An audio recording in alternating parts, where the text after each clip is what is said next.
Buenos días, el tema de esta presentación son las patologías neurológicas asociadas a alteraciones de las vitaminas y de los oligoelementos. Respecto a la tiamina o vitamina B1, es un cofactor para las enzimas de la vía del piruvato y del ciclo de Krebs. Participa en la síntesis de neurotransmisores y de mielina. El requerimiento está directamente relacionado al consumo total de calorías y a la proporción aportada a estas como carbohidratos. Clásicamente, las patologías en relación al déficit de tiaminas están asociadas a los pacientes con alcoholismo. Sin embargo, existen otras condiciones asociadas, como por ejemplo cáncer, cirugías gastrointestinales, hiperemesis gravídica, pacientes en ayuno o anoréxicos, pacientes con SIDA, pacientes con malnutrición, entre otros. Dentro de las patologías por déficit de tiamina encontramos la polineuropatía nutricional, también conocida como beriberi seco. Es una polineuropatía sensitivo-motora de inicio y progresión lenta que clásicamente compromete a distal con debilidad muscular y atrofia de grado variable, además de disminución o pérdida de los reflejos osteotendinos, alteración de la propiocepción y ocasional disfunción autonómica. Otra de las patologías clásicas es la degeneración cerebelosa cortical, que se caracteriza por inestabilidad de la marcha, aumento de la base de sustentación, ataxia en los movimientos individuales y de extremidades inferiores. La toxicidad por tiamina es relativamente infrecuente y su clínica es inespecífica. Se caracteriza por taquicardia, hipotensión, vasodilatación, arritmias, cefalea, debilidad generalizada e incluso convulsiones y anafilaxia. Otro cuadro clásico es la encefalopatía de Wernicke, que es una condición neuropsiquiátrica de inicio agudo por déficit de tiamina que implica una urgencia neurológica. El cuadro clínico se caracteriza por la triada de encefalopatía con importante desorientación, indiferencia e inatención. Se observan también alteraciones oculomotoras, incluyendo nistagmo típicamente evocado por la mirada horizontal a ambos lados y parecida al recto lateral típicamente bilateral, además de parálisis de la mirada conjugada, reflejando lesiones de los núcleos oculomotores y abducens. El tercer componente de la tríada clásica es la ataxia de la marcha, probablemente por combinación de polineuropatía, compromiso cerebeloso y disfunción vestibular. Sin embargo, esta tríada se encuentra solo en un tercio de los pacientes. Otros hallazgos descritos son neuropatía periférica, hipotermia, hipotensión y otros síntomas cardiovasculares. Respecto al diagnóstico, no existen exámenes de laboratorio que lo confirmen. El estudio del líquido cefalorraquídeo es normal en la mayoría de los pacientes, aunque puede haber elevación de proteínas en etapas tardías. El electroencefalograma suele ser normal en etapas tempranas, pero con enlentecimiento del ritmo dominante en etapas tardías. La resonancia presenta lesiones hiperintensas en T2 y FLAIR ubicadas de forma simétrica y bilateral en la porción dorsomedial del tálamo, región periacueductal, hipotálamo, cuerpos mamilares, piso del cuarto ventrículo y cerebelo en su línea media. Este patrón típico de lesiones se encuentra solo en un 58% de los pacientes. Respecto al manejo, el tratamiento se debe iniciar de forma inmediata sin retraso para esperar exámenes. Se inicia de forma endovenosa o intramuscular para asegurar una absorción adecuada y siempre antes de la administración de soluciones glucosadas.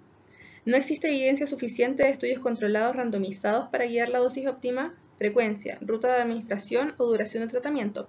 Sin embargo, algunas publicaciones sugieren un mínimo de 500 miligramos de tiamina 3 veces al día por 2 a 3 días, y en caso de que haya respuesta, 250 miligramos de tiamina endovenosa o intramuscular al día por 3 o 5 días más o hasta el cese de la mejoría clínica.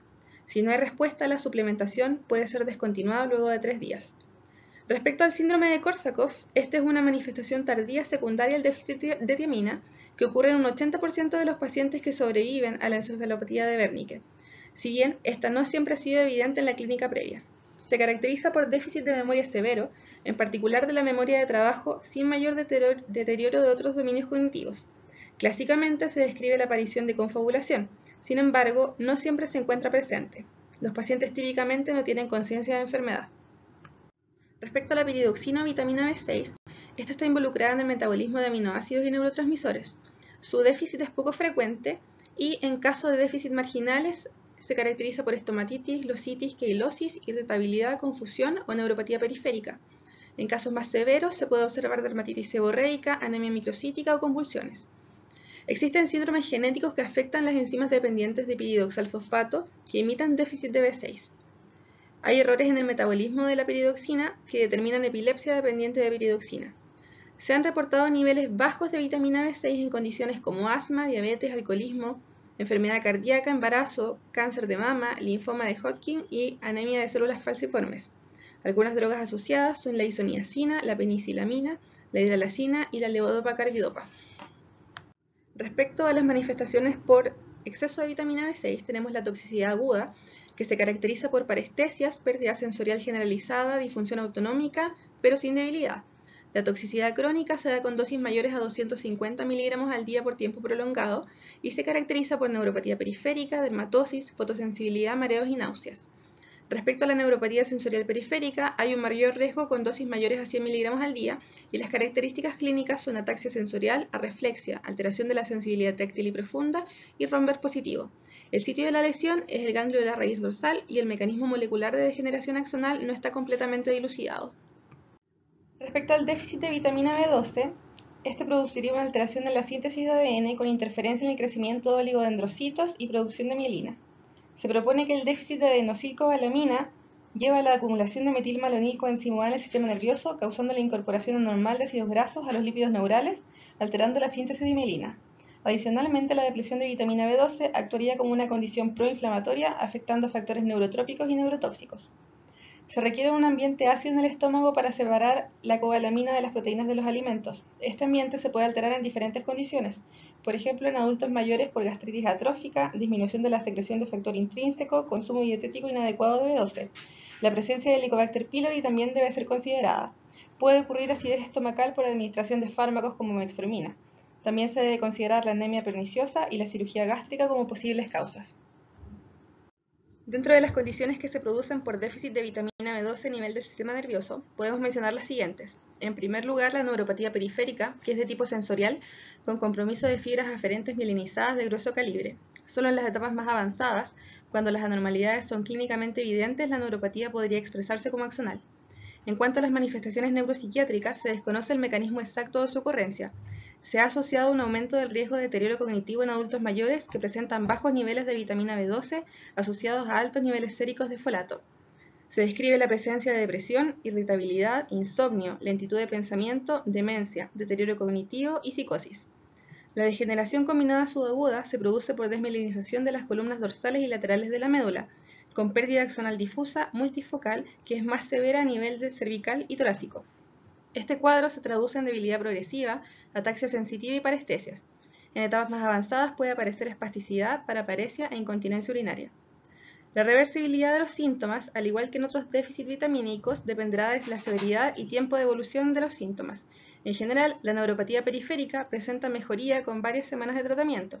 La neuropatía óptica, que es una manifestación clásica, mejora en semanas a meses, primero la agudeza visual y luego la visión de colores. El deterioro cognitivo puede presentar mejoría en semanas a meses y la degeneración combinada subaguda puede demorar hasta un año. Respecto al cobre, hay diferentes causas de déficit, entre ellas la absorción deficiente por cirugía gástrica, la nutrición parenteral con deficiencia de cobre, el uso excesivo de zinc y la presencia de quelantes de cobre como el etambutol. Dentro del cuadro clínico se describe la mielopatía, con ataxia sensitiva, pérdida de la sensibilidad a la vibración en la propiocepción. Puede además asociarse espasticidad en extremidades inferiores, hiperreflexia rotuliana y nivel sensitivo. Otras manifestaciones son neuropatía periférica y rara vez neuropatía óptica. El diagnóstico se hace mediante la identificación de bajas concentraciones de cobre en suero y orina, disminución de niveles de ceruloplasmina, neuroimagen, que puede mostrar un aumento de la señal en T2 en las columnas dorsales de la médula espinal. El tratamiento consiste en suspender la exposición a zinc si es que ésta está presente, administración de cobre, ya sea endovenosa u oral dependiendo de la severidad de la patología. Sin embargo, se ha descrito que la respuesta clínica es variable y no siempre ocurre recuperación total.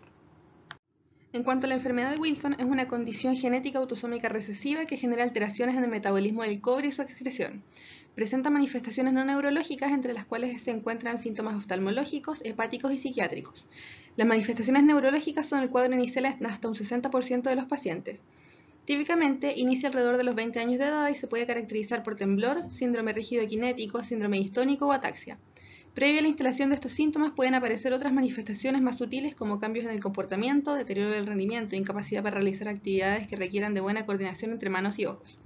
Respecto a la evaluación diagnóstica, debe ser considerado como diagnóstico diferencial en cualquier paciente, particularmente si es joven que presente compromiso hepático, neurológico o psiquiátrico de origen no conocido. Dentro de los exámenes más importantes se encuentra la excreción de cobre urinario de 24 horas, que es muy orientador cuando se encuentran niveles superiores a 100 microgramos en 24 horas. El gold estándar del diagnóstico es la biopsia hepática. En cuanto a las neuroimágenes, se pueden observar lesiones hiperintensas en T2 y hipointensas en T1, simétricas y extensas en putamen, globo pálido, caudado, tálamo, mesencéfalo, puente y cerebelo. Respecto al tratamiento, la restricción del consumo de cobre no ha mostrado mayor éxito. Se realiza administración de zinc para lograr la inhibición de la absorción intestinal de cobre, siendo atrapado en las células y eliminado en las deposiciones. La terapia quelante del cobre se realiza con penicilamina en ayunas en dosis de 250 a 500 miligramos 4 veces al día, aumentando 250 miligramos cada 2 a 3 semanas. El trasplante hepático es el tratamiento definitivo, alcanzando una sobrevida a 5 años de 85 a 90%. Muchas gracias.